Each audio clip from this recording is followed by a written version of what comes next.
Welcome to another episode of Tales from the Tables with your host, Rob Bradley, Jean-Charles Ciccarelli, James Burrows, and Damien Hallwood.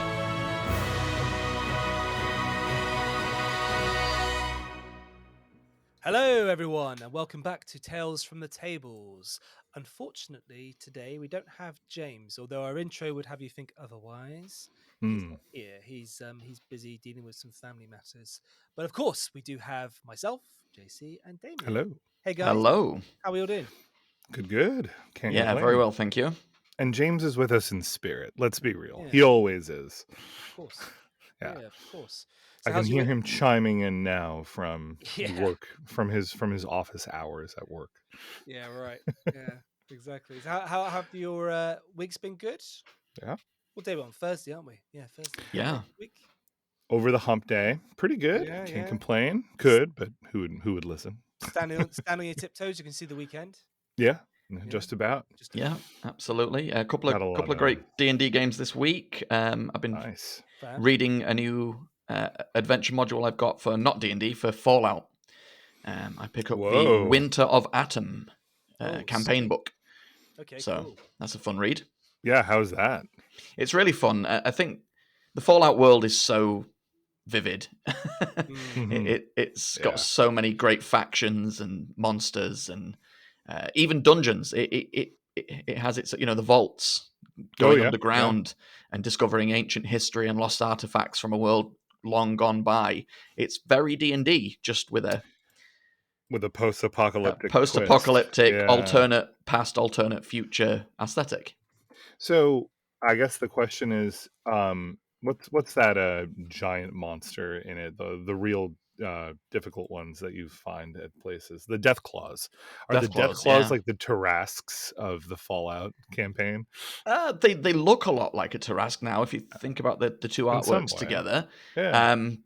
They are definitely terrifying, but being much smaller and therefore much faster and more prevalent. I'd say in some ways they're maybe a little more frightening than the Tarrasque. Yeah, that's true.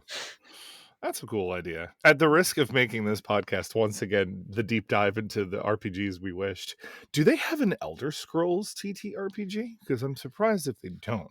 No, this is interesting. Actually, I've pondered this because the game is the RPG is produced by Modiphius, who also produce a tabletop war game or skirmish game equivalent of Fallout. Right. And they have also done a tabletop miniature skirmish game of the Elder Scrolls.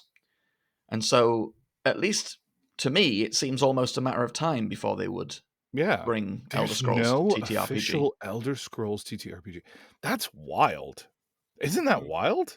Yeah. It kind of is. Considering Skyrim's mega popularity and the fact that, this series has been around since late 90s and it is very rich in lore. And it could so easily be adapted into its own system or to 5e. I'm sure there's at least a 5e conversion out there. I'm sure there probably someone has done something. I've actually genuinely thought about doing a TTRPG or running 5e in a Morrowind / Skyrim setting for sure. Cool. I suppose that's all it really is I wouldn't be surprised if Modiphius are working diligently behind the scenes to turn it into an actual RPG, undoubtedly using their 2D20 system. But if not, it really is just the setting that would be you would only really need to know the setting and the world and everything. World and most everything else could races and monsters. That's it. Yeah, could fairly easily be converted because it's all dragons and orcs and things like that. So I think it's all you got to do is just set it in 5th edition system, right? And you can just it doesn't matter really, does it? Yeah. You guys, or any system of your choice, I suppose, right? But it's just the 5e is the popular one. Yeah. I'll be the man in the chair. I gotta look this up. Yeah. Oh, there it is. Wix Elder Scrolls D&D 5e conversion UES TRPG wiki. Unofficial Elder Scrolls. I don't know. I'm sure it's out there. I'm sure. Yeah, it will be. It will be. I would be very surprised if they haven't realized that they could really cash in on this Yeah. They got the whole like that IP is just Massive. fantastic. Yeah, and also as well, like you think about it, you've got all of the because obviously when you look at Skyrim, that's just one area of that whole massive continent that they're on, Oh Yeah. isn't yeah. it? Yeah. You've got Hammerfell, you've got Elsewhere. Elsewhere, yeah, Morrowind. Morrowind. What else? High Rock is where the High orcs are Rock. from, I think. Yeah. Yeah. Um, Where was Oblivion based? Because Oblivion was the other Cyrodiil. Cyrodiil, that's right. That's the And imperial also, central country. yeah, Yeah. and also Oblivion as well, of course. Right. You Right. could have Yeah. The games set literal there. other plane. Yeah. Yeah, Yeah. It's basically their Avernus or their Nine Hells or maybe their Abyss absolutely. if you prefer. Oh man, Yeah. they're missing a freaking trick if they haven't got that sorted out. It's Crikey. Yeah. huge. The miniatures that Modiphius make for it are lovely. So if you're looking for Ooh. alternative D&D miniatures, and they're all 3D printable, they do them for Fallout and for Elder Scrolls and That sounds and cool. Star Trek as well. They've done some for the Star Trek RPG Oh too, wow, okay, Nice. which is cool. dacked off a little bit. Fallout, there's all the scenery and the old cars and the Red Rocket station and everything. So yeah, really Nice. pretty if you're looking for miniatures. I actually did find a wiki devoted to something called The Elder Scrolls Delvebound, which is the unofficial Elder Scrolls tabletop role-playing game based on 5th edition. So in other words, they use that as a platform, like as a grounding platform, and then you have your heritages instead of your races, which include obviously the Altmer, Argonian, Bosmer, Breton, Dunmer, Imperial, Khajiit, Nord, Orsimer, and Redguard. And then classes, and they're not all 5e classes. There's some stuff in here like Crusader rather than Paladin, and Spellsword doesn't necessarily specify what that is unless I click on it, and Nightblade and Necromancer. These are like individual things. So, plus, Wow, I've cool. always really appreciated the Elder Scrolls schools of magic. I've always really liked their division of it, the restoration, conjuration, alteration Yeah. sort of schools. That was kind of coming into D&D and realizing those weren't the schools of magic. I was a little thrown off. I was like, huh? What? There's no restoration school that counts as evocation, which is the same spell as where you can cast, or the same school of magic as fireball? What? Yeah. So I don't know. I got to check it out. If anybody knows anybody running a 5e conversion of Elder Scrolls, let me know and play it. Okay, sweet. Yeah. Yeah, I'd definitely be up for that. I think it's one of those games that is like, could easily and should rival D&D really. Like it, like that. There's so much to it, and also as well, you've got so many people that play that game that Yeah. have never played D&D Right. that could easily be their way in. And who is it you say you've got it? It's the guys who do Star Trek, right? Modiphius, yeah, they've got Fallout and Elder Scrolls skirmish, like miniature skirmish games. Wow, okay. And of course the Fallout role-playing game. So as I say, it surprises me that they haven't done the same thing as yet with Elder Scrolls, because it's all under the Bethesda meets Modiphius umbrella. So it feels like it would be a relatively easy IP to get hold of. Maybe I'm wrong on that. I'm sure it isn't cheap, but at least they already have feet in the door. So yeah, totally. Very true. Yeah. Anyway, to jump back to a previous topic, how are you, Rob? How was your week? Yeah, pretty good, thank you. I spent most of the weekend. Well, I went down to my mum's actually because she's poorly. She's just had an operation on her finger. She's got arthritis and she's had like a bit of it shaved off, like as her fingers like all started to like bend and stuff. Rheumatoid arthritis? All right. Something like that, yeah. My mom has that too. Oh, really? Yeah. Yeah, it's horrible. So she's had her fingers now permanently in this position, like that. She's had it all set completely like this. So yeah, I went down to look after her for a couple of days. Nice. Did the shift, as it were, among her 5 children that she has. So you have four siblings. 4 siblings, yeah. Damn. Yeah. My twin brother, my older brother, my sister, and my younger brother. Wow. So yeah, that's wild. Yeah. No TV in the 80s. How come they haven't come to Roll Dark Fest? We gotta meet the rest of them. Well, they all live in different parts of the world. So my younger brother Stephen is the head of Irish swimming. So wow. He's cool. he's the head coach of Irish swimming. So he was actually a swimmer in the Olympics for the British team. He went to Tokyo and Shanghai and the London Olympics as well. He came 4th in the relay, I believe. Oh, that's So really but yeah, cool. but he didn't make it to the because he was basically he had like a bad thing happen to him. He was at British swimming camp and the chain on the like row machine broke Mhm. and smashed his Oh. wrist. So he went Ooh. from being a distance swimmer to being a sprinter, and it basically just completely like wiped his whole career out. Pretty Oh, much. man. But my mum used to train Sharon Davis, the Olympic silver medalist. So that's how so basically my whole family are like Holy. swimmers. Yeah. Right, right. Like they try to And get you're a us into it. surfer, I know that I'm a much. surfer, So, yeah, I'm a surfer, yeah. yeah. So I surf. Yeah. Very cool. Mm. So yes, that's what he does. And then my older brother Sean is a civil servant, um, working in Salisbury, and my sister works at a NHS surgery, and my twin brother James has got his own film festival company. Yeah. And what else? I think that's all of them. That Yeah, was all of them? that's Yeah, them. cool. Yeah. And there you go. And then Well, there's the me. one in Salisbury doesn't have an excuse. That's literally where we'll be for the next Roll Dark Fest. So Exactly. gotta And bring him in. do you know what? I said to him, he was supposed to come to the last one and he bloody didn't. Ah, And I was like, what the hell's the matter with you? Like, you should have come. And he's like, oh, sorry, I was busy. I was like, all right. I mean, he can make a cameo as like a random Yeah. NPC in the story of our next one. Exactly. I said to him a couple of times, like, come along. And he's just like, yeah, maybe I will, maybe I won't. Hmm? I think he's just a bit like, I don't think he does well in large crowds. Right, People. right, So, right. yeah, he's a bit funny about that. I mean, hey, tell him it's a room full of introverts, right? A bunch Mm. of nerds dressing up and playing games. This is exactly what I've said to him. Like I've said to him, I've been like, Sean, you've got nothing to worry about. You're literally going to be with your people. Like you got nothing to worry about. Everyone feels the same in these situations, and in a way that should kind of empower you to be comfortable because you know that everybody else is uncomfortable. Right. So it's like just do that. And he's Yeah. like, oh no. It's like, all right, fine, whatever.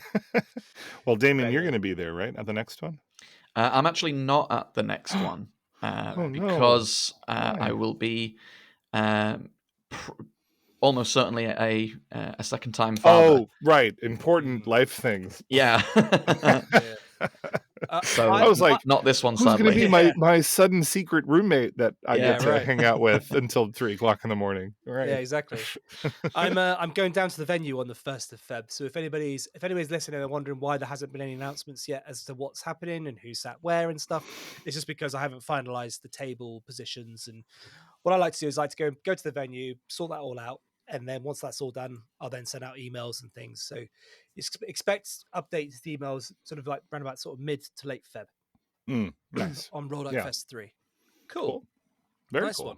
Yeah. So, Damien, is there any RPG news this week? There is, yeah. There's a few bits and pieces that be fun to cover.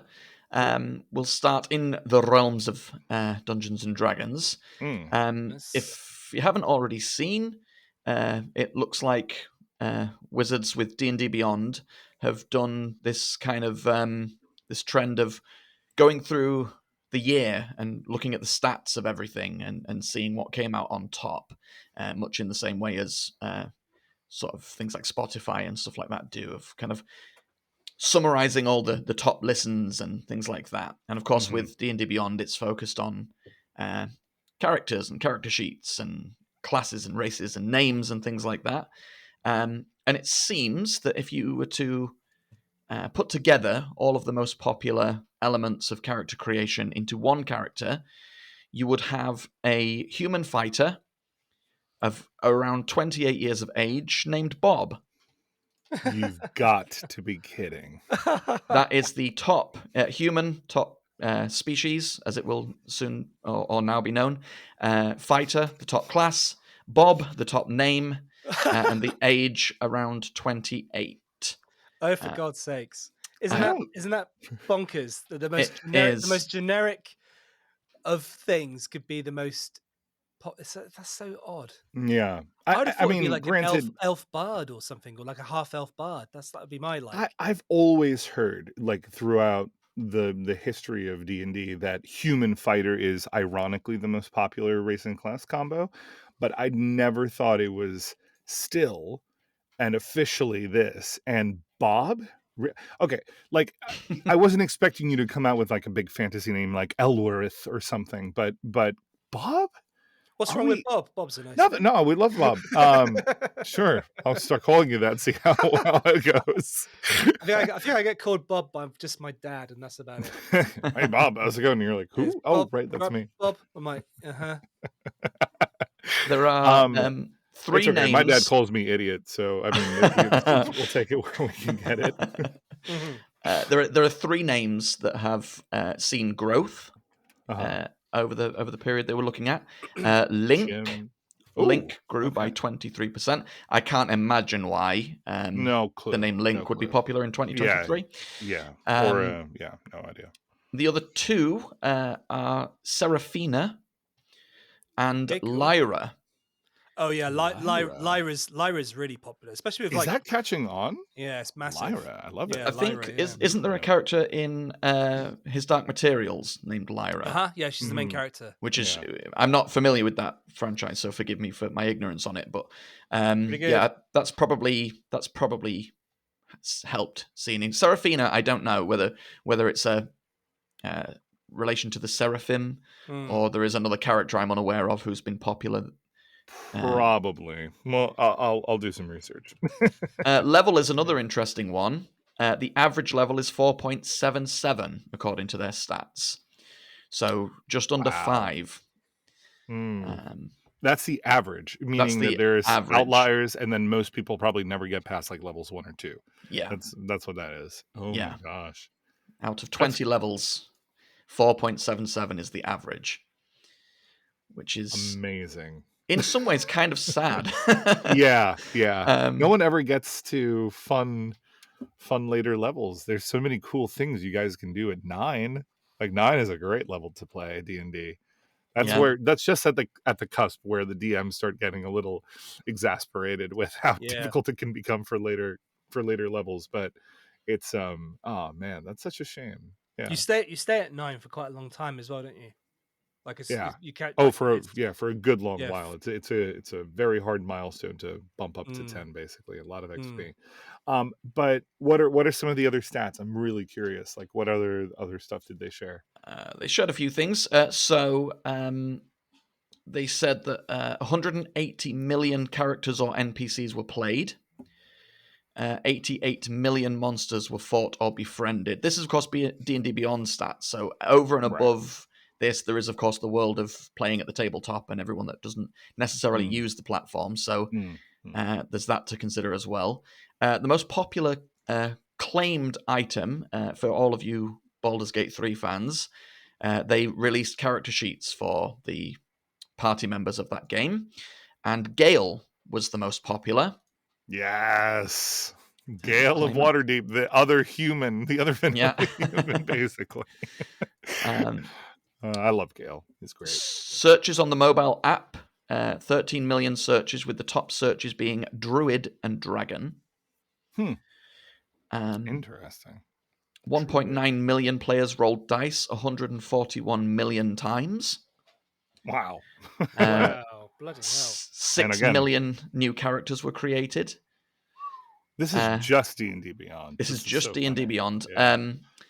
Character sheets were opened 80 million times. Wow. Wild stuff. So, very cool. Which those numbers on top of the average level at 4.77 with a human fighter named Bob, it just further compounds the absurdity of those figures. Yeah. And many of them being human fighters named Bob. Why? Yeah. I know why, but why? Oh, man. Amazing. Really cool. Yeah, so that was a fun little summary of the year, and it'd be fascinating to see where that is by the end of this year. With everything that's coming down the pipe for D&D. Right on. Yeah, right.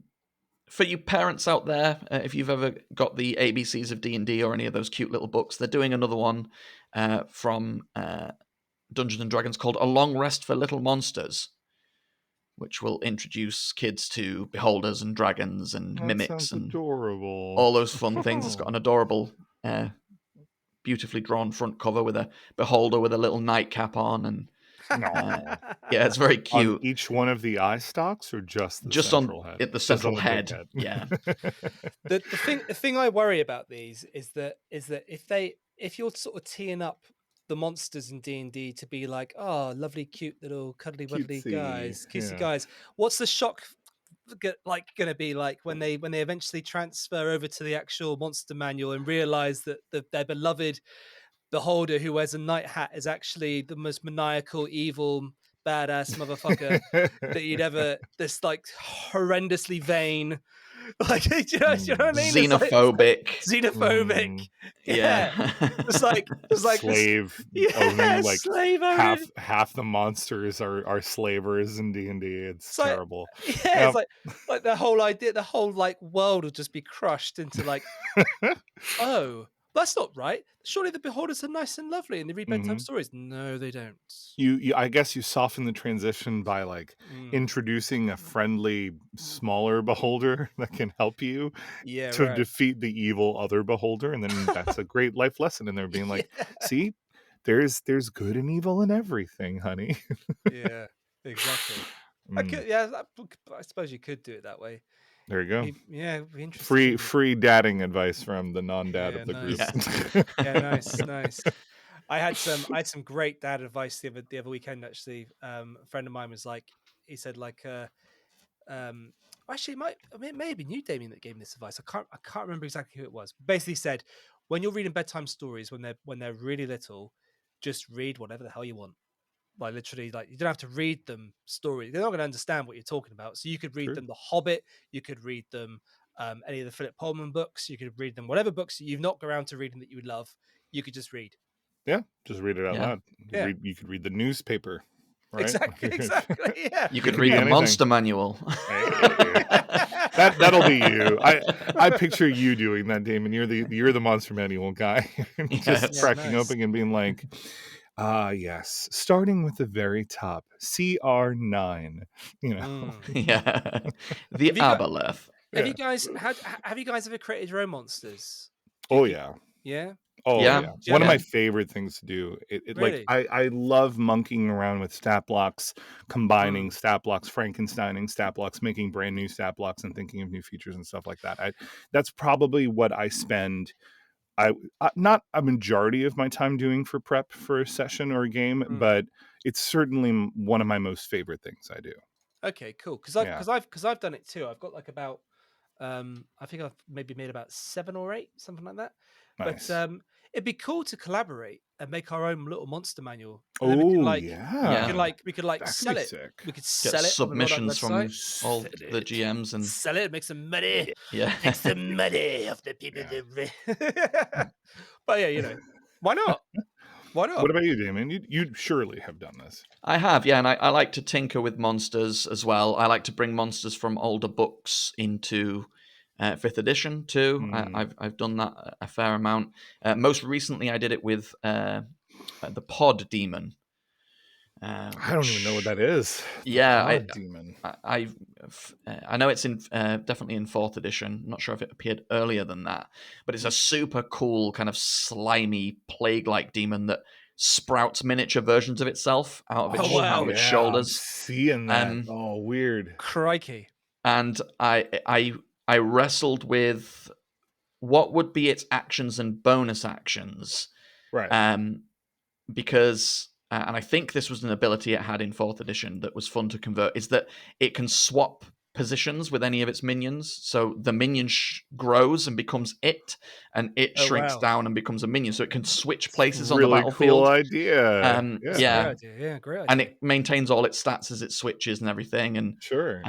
It has rules for if it starts its turn without any minions, it just automatically spawns them and has a new collection of them to play with. And I ran it for my home game, and it was a really fun encounter to say that it was they're a fairly big group at high level, and to say that it was effectively a singular monster with its little grown minions. It ended up being a pretty well balanced fight, and cool. Watching them, their faces of horror where it was shrank down into a little minion, and then it reappeared at a different portion of the map and was attacking somebody else. Wow.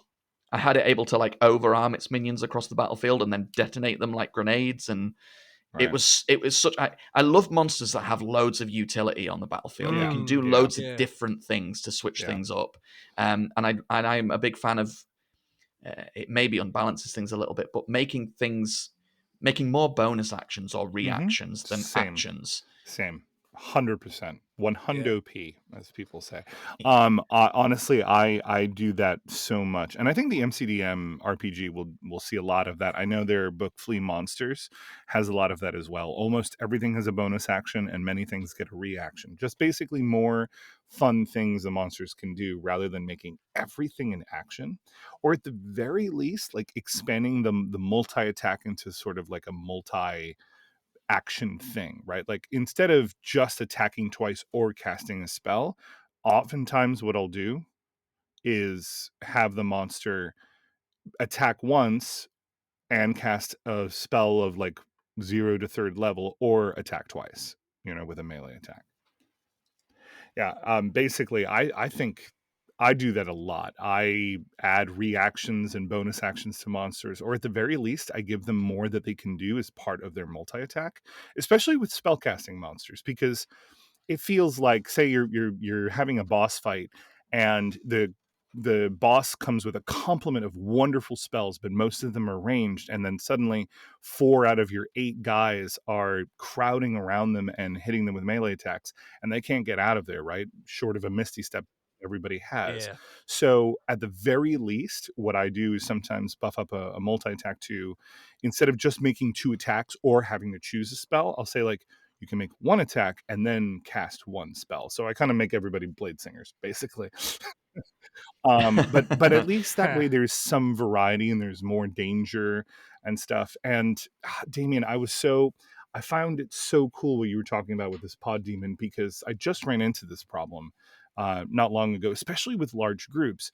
When monsters are surrounded, there's so little movement options, even, and sometimes that's not that big of a deal, but like, say a monster is meant to be very mobile, right? Like hit and run tactics. I'm struggling to think of an example here, but if you have something like that, but then immediately 3 or 4 people do better on initiative, they get around it, and suddenly for the next 3 rounds / 40 minutes of combat, you're just locked into one place. Like the guy can't move, he's making 2 melee attacks and maybe doing something fun as a bonus action, and that's it. And I don't really get to utilize that movement very much. So something like that pod demon sounds right up my alley, Like, I'll send you what I created, and you can have a play with it. It's a lot of fun for that reason. Just being able to be active on the battlefield, surprise players, and then kind of get out of dodge if it needs to. But still within a limit. It's not teleporting away. It's just moving to wherever its minion is the furthest or closest or most convenient. Which is a lot of fun. I had an inspiration. So, Rob, to answer or to kind of build on your question, I had this really cool idea that I ripped from the God of War Ragnarok game. Spoilers in case you haven't played it, but at one point you fight a monster called Nithog, which is supposed to be the guardian of the world tree. It's dragon-esque, but they made it kind of look more like a Behir, honestly. It could shoot like this crazy energy at you and stuff. It had all these kinds of really, really awesome attacks. But the one thing that I found really cool that it could do, because it was so massive, it didn't have a lot of battlefield mobility, but it could literally, with its claws, tear open rifts in space and reach through the rifts, which would appear, and the claw would like eject out of another rift elsewhere on the battlefield and strike you from afar, or from that point. And it was a great way to sort of mess with players, being like, okay, it swipes up, but you see it tear a hole in the fabric of space in front of you, and then from behind you another tear comes out and you get a claw attack on your back. What's your AC? Oh, it's 24. Well, he misses anyway, but it was still cool, right? Yeah, that's pretty sick. Yeah, it was a great idea for the boss fight for the game. So yeah, I feel really inspired by this. I think what we should do with the podcast moving forwards, because we've had very little interaction with our listeners. You're right, we need more. And I think what would be quite cool would be for them to submit to us a monster that they've created. Yeah. And and we have to like figure out a way to strategize against it, what we would do in a situation, or what sort of party makeup we would have to fight that monster if we knew that monster was coming at us, like what we think would be really good against it, and maybe give like the listener a full review on their monster. I love that. A That could homebrew be quite cool, monster couldn't it? breakdown. Yeah. I really like this idea. Yeah. Okay, Yeah. cool. So listeners, if you have a monster you'd like to send us, please do so. You can email the monster to info@rolldark.co.uk and we'll have a look at Boom. it. Nice I'll one. get ready that'd be cool, wouldn't it? for several of my players to start sending stuff. I know Oak Yeah. will And rip if- something out of the and if we- this game. And if and if we don't get any, we know that no one's listening. Yeah. So here we go. We'll make up Or they're all just our really own. lazy And and we'll be can't like be next asked. we'll be like, Yeah. Jimmy Maldifier has sent us a new stat block for us today. Yeah, right. If you are feeling inspired yourself, listeners, and you want more of these ways to spruce up your monsters, aside from bonus actions and reactions, a couple of other tips for you is legendary actions. Even if it's a low-level monster, can be fun to use. Just throw them in. Also, mythic actions. If you haven't read Mythic Odyssey of Theros, the adventure campaign setting from Magic the Gathering for D&D, that includes some horrendously powerful monsters that have mythic actions, which when they reach 0 hit points, they regain all of their hit points and a whole new suite of abilities. They basically get a new the mythic actions, which are stacked on their legendary actions. Yeah. Yeah. Holy shit! So they basically re-energize themselves. Right? Yes. But now like a From Software boss. There's now a goal to the fight. So I know with the Kraken from that, there's a named Kraken, Thrakradimos, something like that. You now have a new goal on that monster, which is to like destroy the hearts of its exposed shell, right? And you can target those weak points, and that's what gives it its new 400 HP. Each one of the 4 hearts is 100 HP. I'm paraphrasing. I know that's not exactly it, but yeah, in Mythic Odysseys of Theros, there's also the Medusa, the named Medusa, that has that Hithonia, I think, and then there is a Hydra. It was a spider too. That was it. Yes, yeah.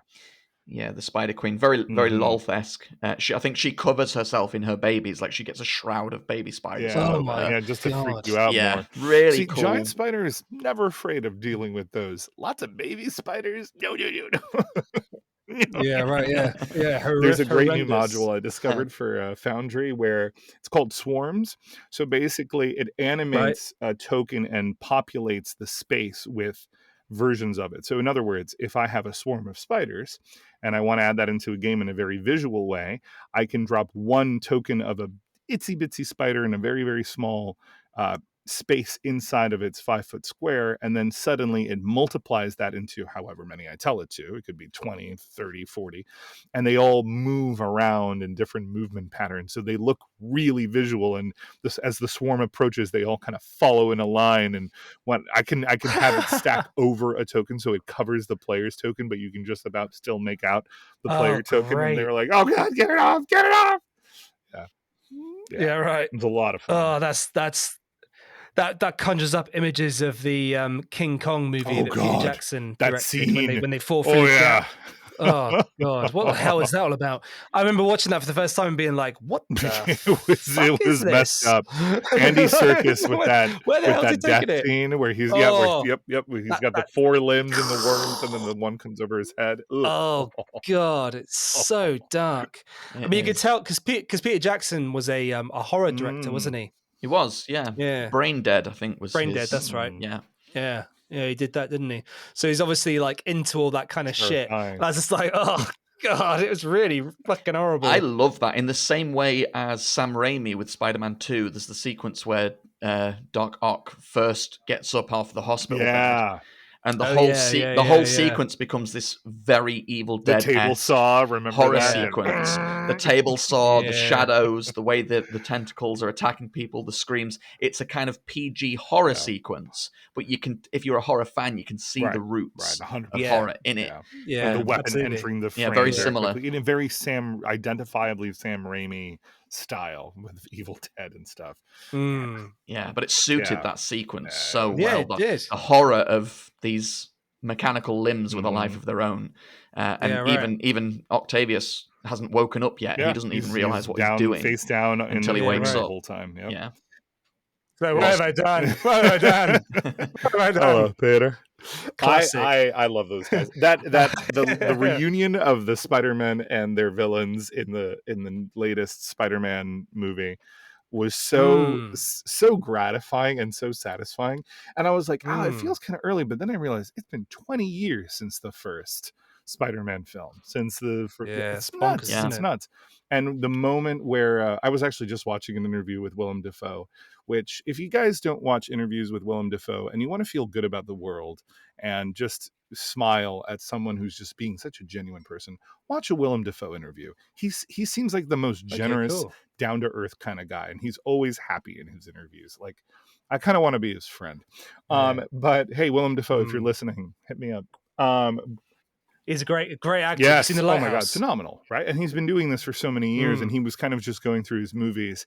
And at one point, they showed the clip of him in that latest Spider-Man movie, and that Doc Ock is reaching out to him. Norman, are you okay? And he's like, Norman's on sabbatical, honey. It's so iconic, so classic. Yeah, really great. Instant one-liner right there.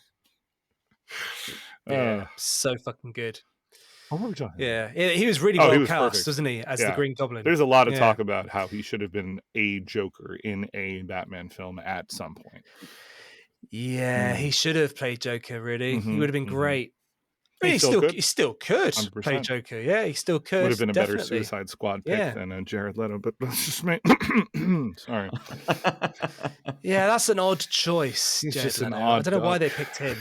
It's just Jared Letoing all over the place. Strange guy. Have you guys seen the one that he's in, the Marvel that what he's in? Morbius. No. Morbius? Nope. Seen that? I heard it was terrible and I refused to watch it. Yeah, I've not seen see, it. I know Morbius from the Spider-Man animated series, the 90s. Oh yeah. The 90s one, and he had the suckers on his palms that he would drain blood through instead of biting like a vampire, which I think was supposed to be less horrifying than him just tearing people's throats out, but in some ways became more horrifying that he had these like suction cup hands that he could drain. It's like, hey, nice to meet you. Thanks for coming to this meeting. My hand. Yeah. God. So dumb. I did not watch Morbius. I keep seeing it recommended to me, and I'm like, no. I don't care for it. I love vampires too, which is kind of a thing. I did see Werewolf by Midnight. Did you guys see that? Or Werewolf by Night? I think it's called. Good. No, I haven't seen that yet. No, I really would recommend it. It's very short. I think it's barely over an hour, or at least it felt very fast. It's very contained. It's a very simple story. It's Marvel. There's two versions of it. There's the black and white version, which is filmed horror-esque, meant to elicit the old Universal films of Dracula and the Wolfman and stuff. And then there's the colorized version, which you can watch if you like. I watched it in both because I was like, oh, this is a fun experience. I want to compare. And yeah, it's got a decent cast, a lot of fun, very self-contained. And I don't know, there's not much else to say about it, but it's a good like quick afternoon watch, basically, or evening. I would watch it at night. It's better. Yeah. Check it out. You gotta watch horrors at night, me. Daytime horror is just it's not as good. It doesn't land. No, it doesn't land. No, it doesn't hit its hard. Yeah, exactly. You want to go to bed absolutely fucking terrified. Yeah, that's how I do. Yeah. It is the best. I love a good horror film. I'm not into gore. I don't like gore so much. I don't like gore for the sake of gore. Right. Like that kind of like, oh, look how gory this is, a bit more gore in it. Ugh.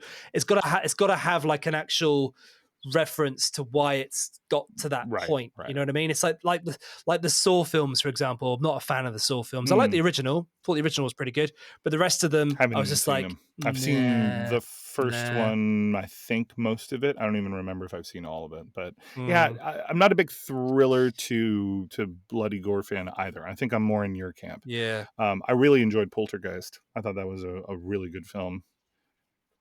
The remake or the original? Yeah. Yeah, the original's great. Yeah, the original is good because that level of horror is like it's a really accessible horror that's terrifying just because of the situation. Yep. You know, and that in itself is really powerful. You don't have to have like it's like when the what's his name, Alfred Hitchcock said that you don't, you know, the terror is never with when you reveal the monster. The terror is in the suspense. Right. You know. Right. Very true.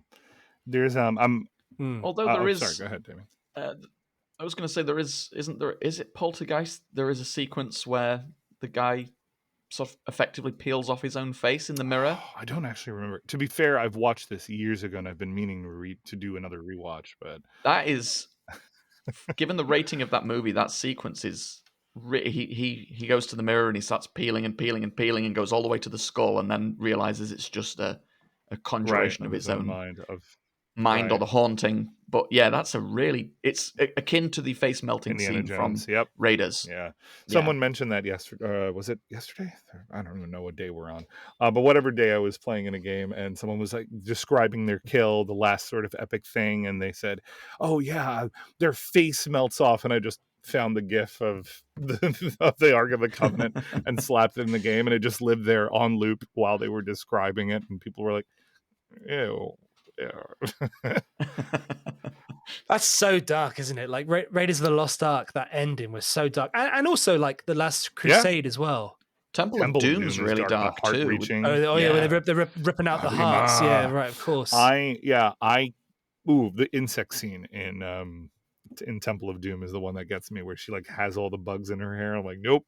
I'll watch 100 hearts be ripped out before I have to go through that cave with all the giant insects in it. No thanks. Yeah. Speaking of, isn't it kind of to tangentially tie all of this together? Wasn't it Alfred Molina that had the spiders on his back at the beginning of Raiders? He was a baby in that. He was so young. I just rewatched that scene not long ago, and I was like, "Oh, it's Alfred Molina! Look at him. He's so young." And then even Rob, to your point, that was him when you know he dies. What's his name? Sanchez, something like that. Something with an S. When Indiana Jones is running away from the boulder, just before that, Alfred Molina's character, gets caught in the traps, and the body sort of, not double, but like the kind of mannequin or the dummy that they had to be his dead self is like viscerally eviscerated. Like you see the spikes running through him and his face is all contorted. It is kind of grotesque. It's almost horror-esque. Yeah. Similar to the melting scene. And I think Indiana Jones is PG, isn't it? Pretty sure it is. Yeah. Yeah.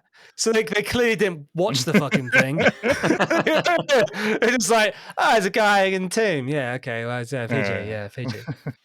It's definitely not PG. Like, it must be like, surely it's like it must be 15 now. Still, I don't.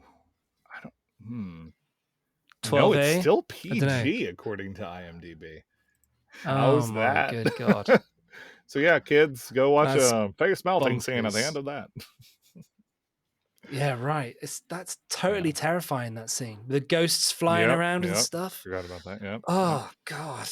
I remember seeing it and being like, as a little kid, just being like, oh my God, where the hell did this come from? My God. We don't need to tangent off of this at all, but the video game just got shown for Indiana Jones. I've seen trailers. Yep. Oh yeah, man, it looks so it looks good. Very so Indiana good. Jones. It looks like you're watching one of the movies. Honestly, the only problem I'm going to have, and this is no slight to him because he's insanely talented, but I can hear Troy Baker. Yeah, and that's not a slight because he does sound like. Yeah, he is doing a good job, but because I'm so familiar with him. Yeah, because he's done every video from game so many of his projects. Right. Yeah. I can hear him in it. I could understand somebody not hearing him. Again, I'm not slighting his performance at all. He does sound like Harrison Ford. He has that drawl, but I can hear him in it. Yeah.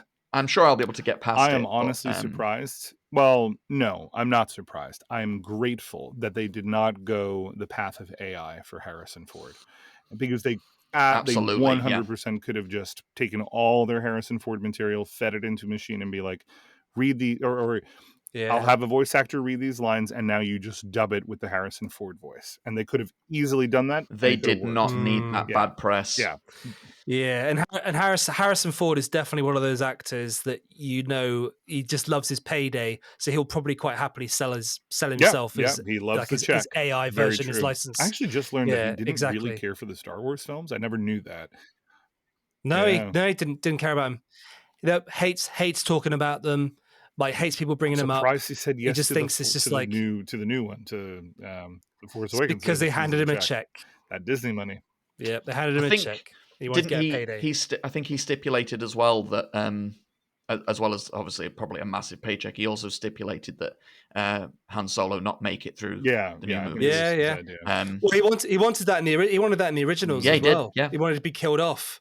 Like, what the hell does that? What does that all about? Like, it's to say, so you don't want to act in these films.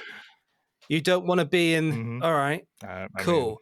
And it's a shame because like you do find that like there's a couple of Netflix shows, and I would say probably the new Rings of Power, Lord of the Rings TV show. The actors that have been cast in it don't believe what they're doing. You can see it. You can see it in their performances. Sad. They don't care enough about the material to really, really deliver. Because like nowadays, no matter what you're in, you could get an Emmy, you could get a Golden Globe, you could get an Oscar. If you deliver a fucking good performance, it doesn't matter. It doesn't have to be an artistic film. It doesn't have to be a high drama film. It could be anything. You're right. Yeah, you could be Ryan Gosling in Barbie and playing Ken and get an Oscar nomination. Okay, we won't unpack that here on the podcast. That's a separate conversation. That is a messed up situation. Yeah, right. But anyway, there's no denying that Viggo Mortensen threw himself in. I mean, they all did for the original trilogy of Lord of the Rings, but Viggo for sure was in that role. He was Can you believe it wasn't? He was him? committed. Can you believe it was Stuart Townsend for a brief amount of time, and then Viggo showed up on the first day of shooting as he replaced Stuart Townsend?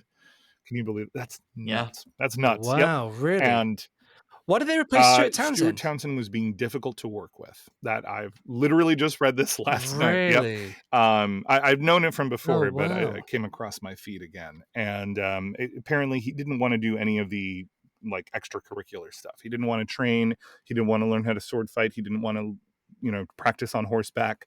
He just wanted to show up and shoot. And ultimately Peter was like, that's not the attitude for this film, and I'm finding him difficult to work with, so unfortunately he's going to get replaced. What a cock. And honestly, because so many actors would throw themselves at that. They'd be like, fuck yeah, I'll learn how to horse ride. I'll fucking learn how to fucking sword fight.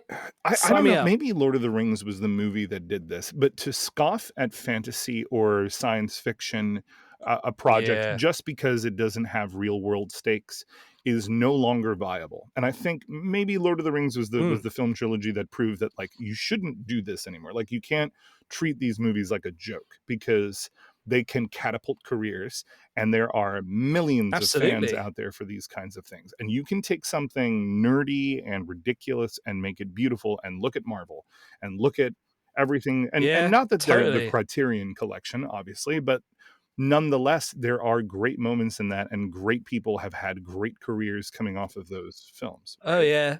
Yeah, totally. A good friend of mine, actually, he played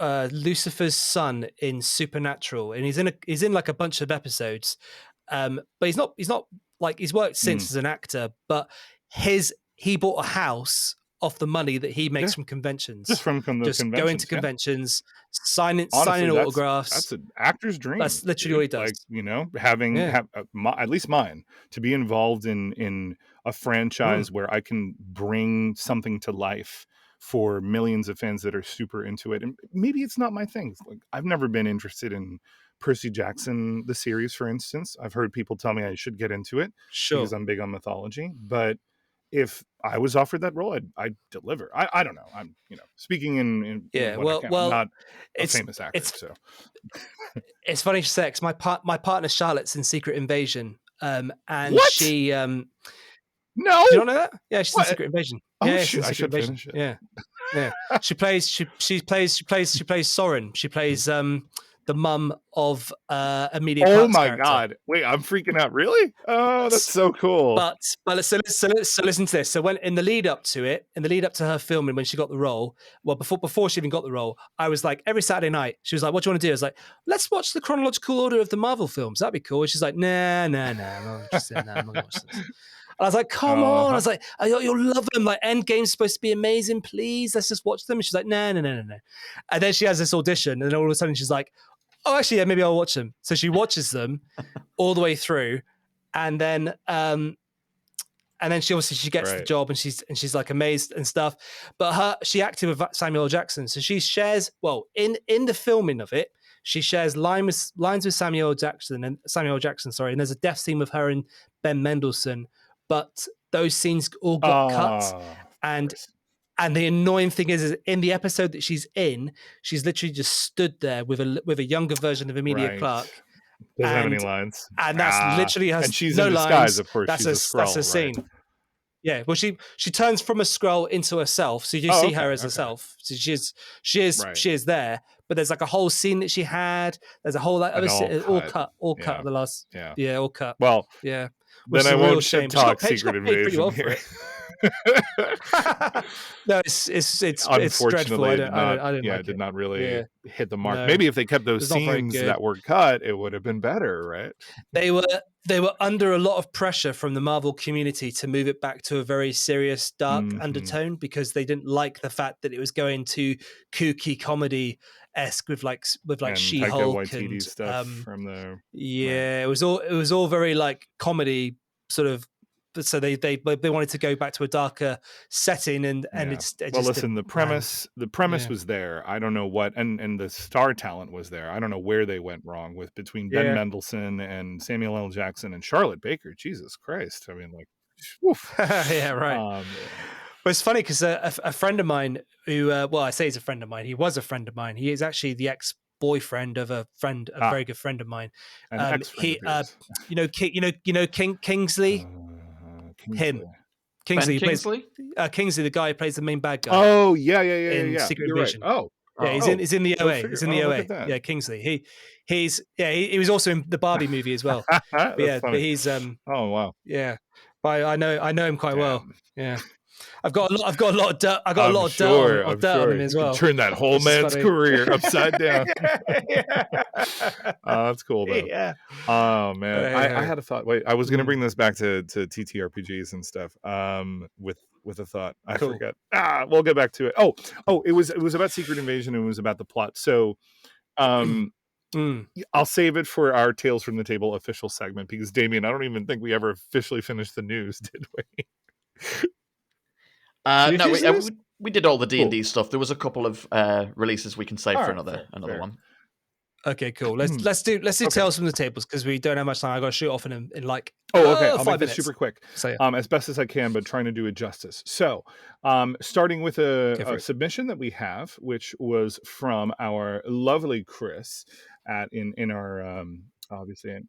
Shout out to Chris. I'm struggling to find it right now. Hold on. There's been so much movement on it. There it is.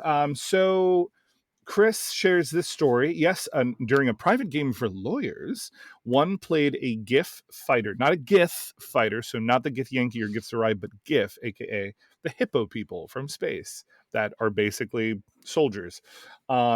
Got fed up with the eccentric quest giver, used a charge ability, and then stomped his face into the mud.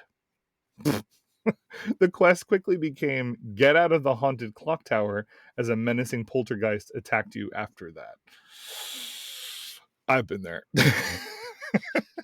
Great. When you have this, everything basically banks and relies on having a good NPC or the NPC being trusted by the party, and then the party just doesn't buy into that. Your whole fabric starts unraveling very quickly. And if they kill that NPC, you're like, well, I have this random encounter that we can do for the next 30 minutes.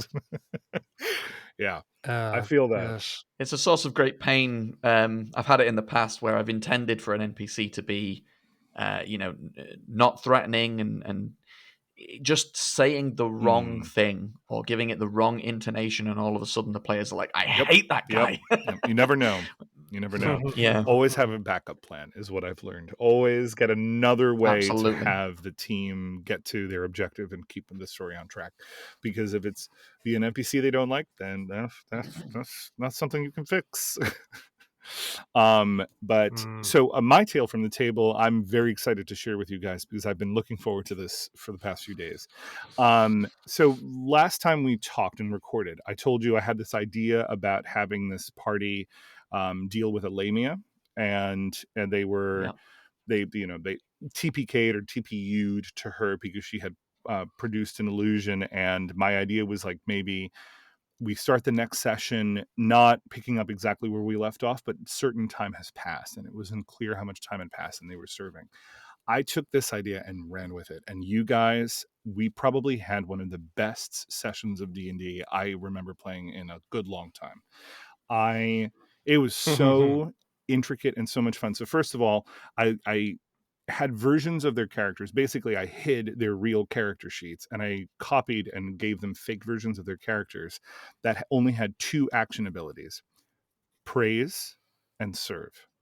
And I gave them little snippet descriptions like, you can praise Kirkette, the name of the Lamia, by bowing to her, calling out her name, worshiping, going prostrate, etc. Right? So that's one action you can take. And then the serve one was, you can serve Kirkette by doing these mundane tasks, fanning her, applying her daily massage oils, etc. That kind of thing, because she was sort of running like a harem-esque kind of thing in her little abandoned temple. And we started with about a 20-minute sort of touch in, right? I'm like, it's another beautiful day in the emerald gardens of Kirkette. You wake up eager to serve and praise. And they bought into it. They weren't like, well, that's not what my character would do. No, they fully gave themselves in. They were like, oh, they started wandering around and trimming the garden and refilling the water pools and things like this. And it started just with very mundane stuff. And then slowly stakes were added. So one of the guys, our tiefling barbarian, was in charge of preparing meals for Kirkette, and Kirkette's a lamia. She eats people. So he was in charge of bringing in prisoners and bringing them down to the kitchens, to the chefs and the cooks. And the person that he brought in was an NPC they all recognized, a young girl that he started dragging. And that sort of snapped him. He started having bizarre thoughts. He's like, wait a minute, I recognize you, and she slowly started to come to, and she was like, Iridak, is that you? Just starting to play on his emotions. And little by little, he started to come out of the trance or the enchantment. Likewise with the other 2 players, they had their own things that were sort of bringing them out of their enchantments, their backstory related stuff, basically, right? One of them has a symbiote, a la Venom. The other one has a living shadow, which is actually the soul of her sister, etc. So once they fully kind of broke the enchantment over them and regained their normal knowledge themselves, they started to panic. They were like, oh my God, we've done this so much. What do we do? They went to the basement. They started trying to get their old equipment back. They spent about 20 minutes trying to decide how best to get into the storeroom that had the chest with their stuff, because the chest was magically trapped. And it felt traditional old school D&D, like the real fear of opening a chest because who knows what might happen. And they had nothing. They didn't have access to their abilities. They didn't have their usual gear. It wasn't that they could just magic their way out of that situation. And it ended up so beautiful. And ultimately, they confronted Kirkette. They slayed her after an intense battle where stakes were high and resources were tough. And the minions were all sent away, and the enchantment was overall broken, and the illusion on the palace was gone, and it revealed it as a sort of decayed sandstone ruin. And it was just such an epic little arc for a nothing encounter that started that way. And I was like, thank you guys. Thanks, James, Damien, and Rob, for encouraging me to do it, because it really paid off. Amazing. That's so good to hear that it went well. Wonderfully. So great stuff. I wish that on everybody, and I say to all DMs who listen, take risks with players that you can trust. Have fun with the setup of things. Don't take for granted, or rather, don't feel pigeonholed into playing the game exactly as designed. Don't think that if you briefly take away a party's resources, if they are able to buy into it, if you trust them to sort of act along with it and they trust you back, it will pay off tenfold. Yeah. Great. Yeah, absolutely. It's good advice. Yeah, fab. Well, we're going to have to leave it there, I'm afraid, guys. I've just, Damien, you may have noticed, I've just set you up with a Roldark email address. So you now are Damien at roldark.co.uk. Awesome. And so what I'm thinking is moving forward, we should, like I said before, we should interact more with our listeners. And I think also with, would you guys be happy with listeners sending you stuff? So like Damien sending you things for the news, or 100%, JC sending you their own tales from their tables? Yeah. Okay, cool. So at the moment, what we've been doing is we've been sharing tales from the tables from ourselves and obviously other Roldark DMs. But listeners, if you've got your own tales you'd like to share, please email JC at Roldark. Yep. JC at roldark.co.uk. Yeah, that's it. Yeah. And then if there's any news, you can email them to Damien at roldark.co.uk if there's any news that you think that would be worth sort of shouting about. And yeah, we'll give you guys a shout out in the podcast. And yeah, it's been nice to kind of get you guys involved, I think. For sure. Well, looking forward to more of that. Looking forward to it, exactly. Excellent. Nice one. Well, thanks to my co-hosts, Damien and JC. And thank you. You will hear us again next week. See you then. Bye-bye. Bye, everybody. Bye.